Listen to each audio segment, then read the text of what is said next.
इस समय बच्चों, आप सभी अपनी छुट्टियों का आनंद ले रहे हो, साथ ही इधर उधर परिवार के साथ यात्रा भी कर रहे हो, है ना? इसीलिए मैं आपके मनोरंजन व ज्ञानवर्धन के लिए चंपक की कुछ कहानियाँ लेकर आई हूँ, जिनके अंत तक आप ये भी जान सकते हो कि यात्रा करने के क्या क्या फायदे हो सकते हैं। तो चलिए बच्चों, शुरू करते हैं आज की ये कहानी, जिसका नाम है डमरू और शिकायत। एल्मो हाथी के घर पर डमरू ने काम करना शुरू किया था। मालिक, आज आपने स्कूल में बच्चों को क्या पढ़ाया? तब एल्मो हाथी ने बताया, मैंने उन्हें पढ़ाया कि शिकायत करना बुरी आदत है। ओह, तो ये बात है, किसी को भी शिकायत नहीं करनी चाहिए। अगले दिन, डमरू, अभी मुझे बाहर जाना है, यह नया फ्रिज काम नहीं कर रहा है। मैंने कंपनी में फ़ोन किया है और वे किसी को भेजेंगे जो फ्रिज को उनके वेयर हाउस में वापस ले जाएगा। ओके मालिक। एल्मो कुछ देर के बाद वापस आ गया। डमरू, फ्रिज अभी तक यहीं पर क्यों है? इसे ले जाने के लिए क्या कोई नहीं आया? तब डमरू ने बताया, हाँ, कोई आया था, लेकिन मैंने उसे वापस भेज दिया। क्यों? उन्होंने मुझे बताया कि हमने फ्रिज के बारे में शिकायत की थी। हाँ, ये बात सही है, शिकायत की थी, तो क्या हुआ?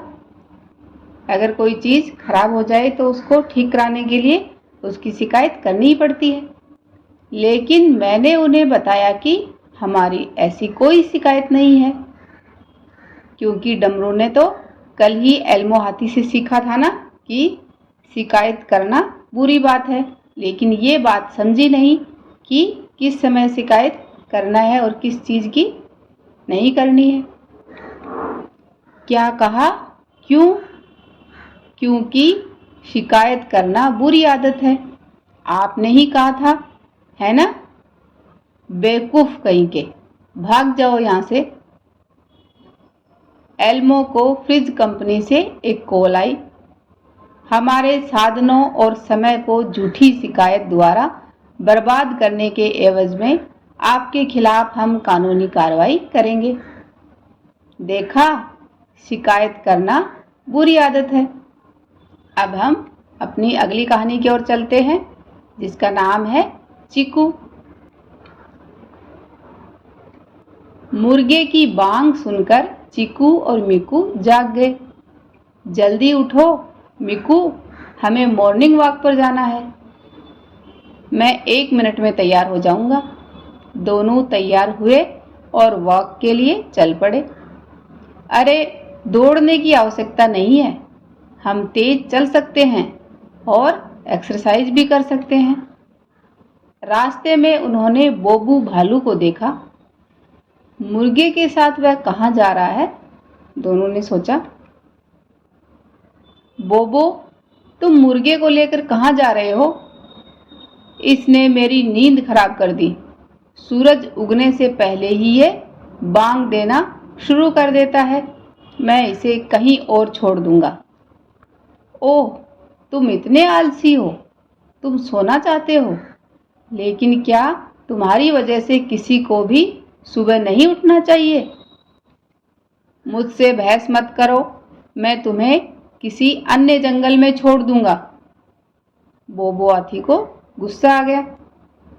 वह तो गुस्सैल और घमंडी है, मैं तो उसे सिर्फ समझाने की कोशिश कर रहा था। मिकू, उसे भूल जाओ, हम उसके साथ नहीं लड़ सकते, हमें कुछ और सोचना चाहिए। हाँ, उसे कॉलोनी से दूर भगाने का एक तरीका है। क्या? चलो हम कुछ इस तरह की पार्टी हर दिन करते हैं। हर रात अगर खूब शोर शराबा होगा तो वह खुद ही यहाँ से चला जाएगा। नहीं, हम ध्वनि प्रदूषण नहीं फैला सकते, यह गैर कानूनी है। हमें कुछ और करने के बारे में सोचना होगा। ऐसा चिक्कू और मिक्कू दोनों बातचीत कर रहे हैं। वे चलते रहे और सुंदरवन पहुंच गए। वाओ, क्या सुंदर है! सुंदरवन इतना खूबसूरत है। यहाँ ढेर सारे फूल खिले हैं। मुझे समझ आ गया, एक आइडिया मुझे मिल गया है। आओ बोबो के पास चलते हैं। दोनों को यहाँ पर एक आइडिया आता है और दोनों बोबो के पास गए।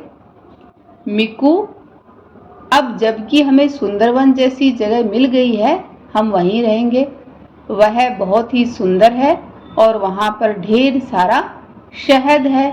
तो ये बात इन्होंने जानबूझकर बोली। क्या कहा? ढेर सारा शहद? मैं यहाँ क्या कर रहा हूँ? मैं भी सुंदर बन जाऊंगा। शहद का नाम सुनते ही बोबो तैयार हो गया। मुझे लगता है मेरी योजना काम कर गई है। हाँ, बहुत बढ़िया। इस तरह दोनों ने बोबो को उस कॉलोनी से सुंदरवन भेज दिया। अगली कहानी है दादाजी और यात्रा। रिया और राहुल गर्मी की छुट्टियों के दौरान 7 सिस्टर्स स्टेट्स यानी 7 बहनें कहे जाने वाले राज्यों की सैर पर गए। तो बताओ बच्चों, ये 7 सिस्टर्स स्टेट के नाम क्या हैं? मैं बताती हूँ।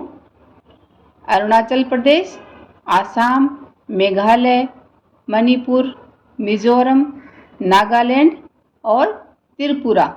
अब आपको इन सभी के नाम कमेंट बॉक्स में लिखकर बताने हैं।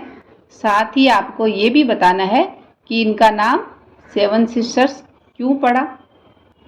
अब हम कहानी पढ़ते हैं। दादाजी देखिए, उस पेड़ पर अलग अलग किस्म के कितने सारे फूल हैं। वह एक फल है, वह केला है। केला? हमने ऐसे केले तो कभी नहीं देखे दादाजी, क्योंकि बच्चों ने तो हमेशा पीले रंग के केले ही देखे थे। यहाँ पर ये लाल रंग के केले देखकर दोनों को आश्चर्य हुआ। यह लाल केला है, इसके अंदर सख्त बीज होते हैं और इसका स्वाद थोड़ा सा खट्टा होता है। सख्त बीज? यह केला है या शरीफा? तुम इसे ऐसा ही कुछ कह सकते हो। दादाजी, अगर हमने अपनी आंखों से नहीं देखा होता तो हम ऐसा मान ही नहीं सकते कि इस प्रकार के केले भी अस्तित्व में हो सकते हैं। रीना ने अपनी बात बताई और वैसे वास्तव में रीना की बात सच भी है कि जब तक हम किसी चीज़ को अपनी आंखों से नहीं देख लेते तब तक हमें यकीन नहीं होता।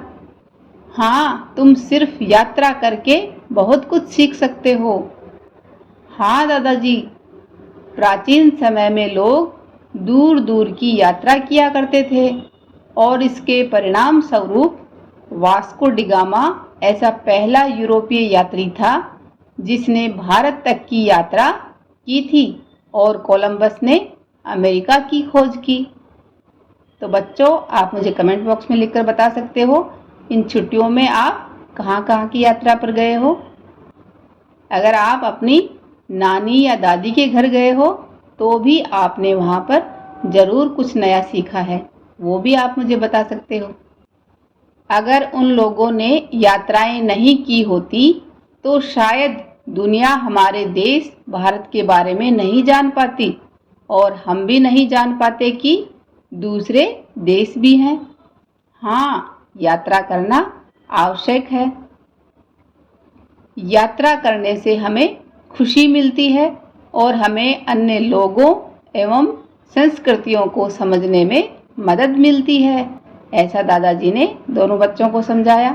दादाजी की ये बात सच भी है, क्योंकि यात्रा करने से हमें नई नई चीज़ें सीखने को मिलता है। यात्रा करने से हमें खुशी मिलती है। साथ ही हम जिस जगह पर जाते हैं वहाँ के लोगों के बारे में, वहाँ का खान पान, वहाँ की संस्कृति, उन सब के बारे में हमें समझने में मदद मिलती है। तो आप भी बच्चों जब भी मौका मिले यात्रा पर ज़रूर जाना। हाँ, मैंने अपने पास एक यात्रा डायरी भी रखी है ताकि मैं जो कुछ भी देखता और सीखता हूँ उसे उसमें लिख सकूँ। बहुत अच्छा, ये एक अच्छा विचार है। राहुल, मैंने भी अपने साथ एक पत्रिका रखी है दादाजी। मैं भी फोटो खींच रही हूँ और उन्हें अपनी डायरी में चिपका रही हूँ ताकि उन अजूबी यादों को मैं कभी न भूल सकूं। ऐसी ही और कहानियाँ सुनने के लिए आप मेरा ये चैनल सब्सक्राइब, लाइक व अपने दोस्तों के संग शेयर कर सकते हो।